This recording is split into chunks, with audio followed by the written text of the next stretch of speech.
Guys, alam niyo ba guys, ako po hindi natin ng gulay kasi meron po kaming halamanan sa taas.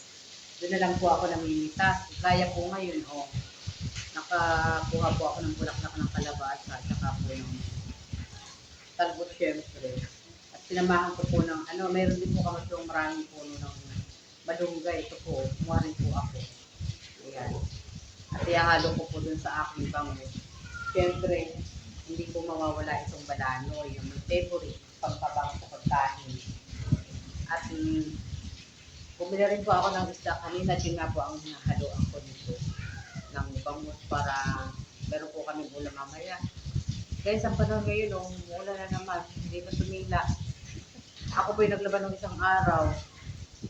Kailan ba ako naglaba? Sabado. Hindi po ba guys, may bagyo.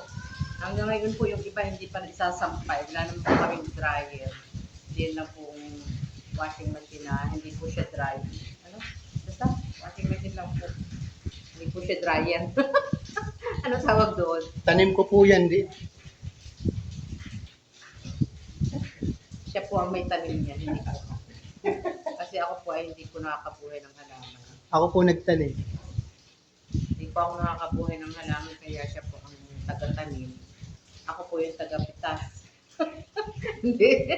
Siyempre, pag mataas siya rin ang pipitas. At andun po yung bangus na binili ko. Papakita ko po sa inyo, guys. Ito guys, so, piprita ko po muna yan. Siyempre, lilinisin ko po muna. At lalagyan ko nga po ng dahon ng malunggay at bulaklak ng kalabasa. Masarap po yun. Lagi po ako nagluluto nun. Ayan guys. Mamaya naman po gabi yung iba. Lalagyan ko naman siya ng peche at kamatis. Ayan guys. Habang si Mr. po ay naglilis ng lababo.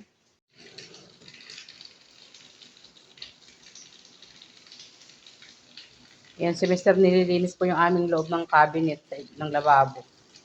Kasi po, hindi po talaga mawala ang ipis eh. Kahit anong gawin.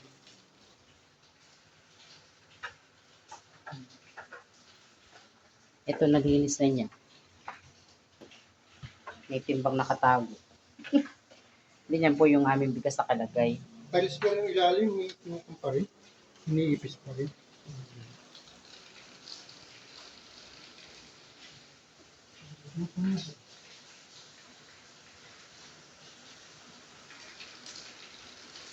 Ang lakas ng ulan guys sa labas.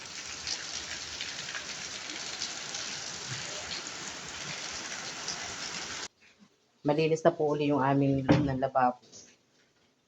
Kasi po, ang dami pong ipis. Lagi pong dyan nagtatambay ang mga ipis. Ano guys, oh. Iba daming dahon. Ano lang po to, marami lang po siyang tingnan kasi kakaunti naman po yan.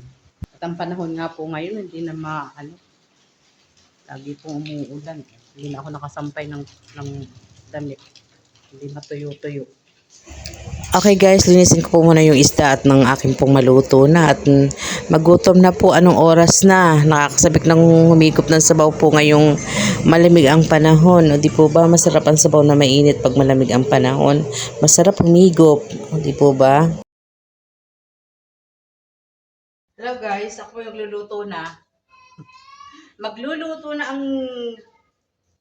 ang ale, magluluto na po ang inday. Bakit kaya lagi itong lap? Ay sus ko po.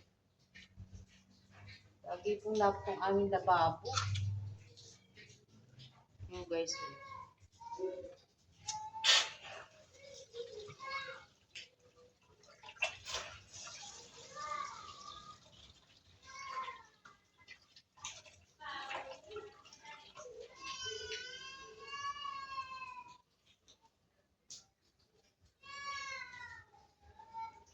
Giyak yung aking apo.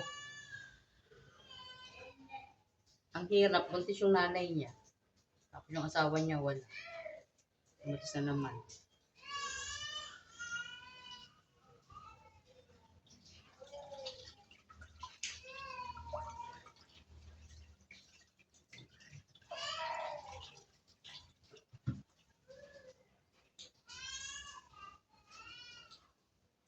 Hinahanap yung papa niya.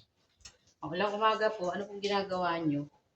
Wala po ngayon pasok ang mga bata kasi suspended. Ako po'y busy dito sa kusina.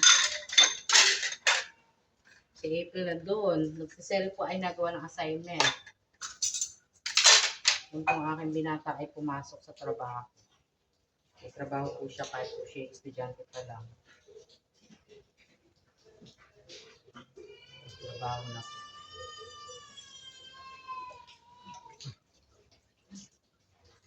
Ay.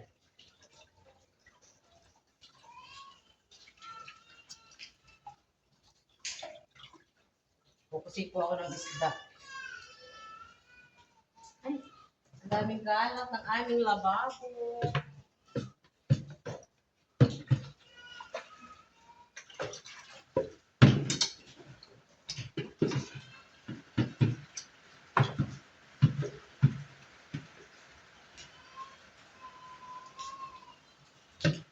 Okay guys, mamaya na po ulit. Yuk ko muna ang cellphone.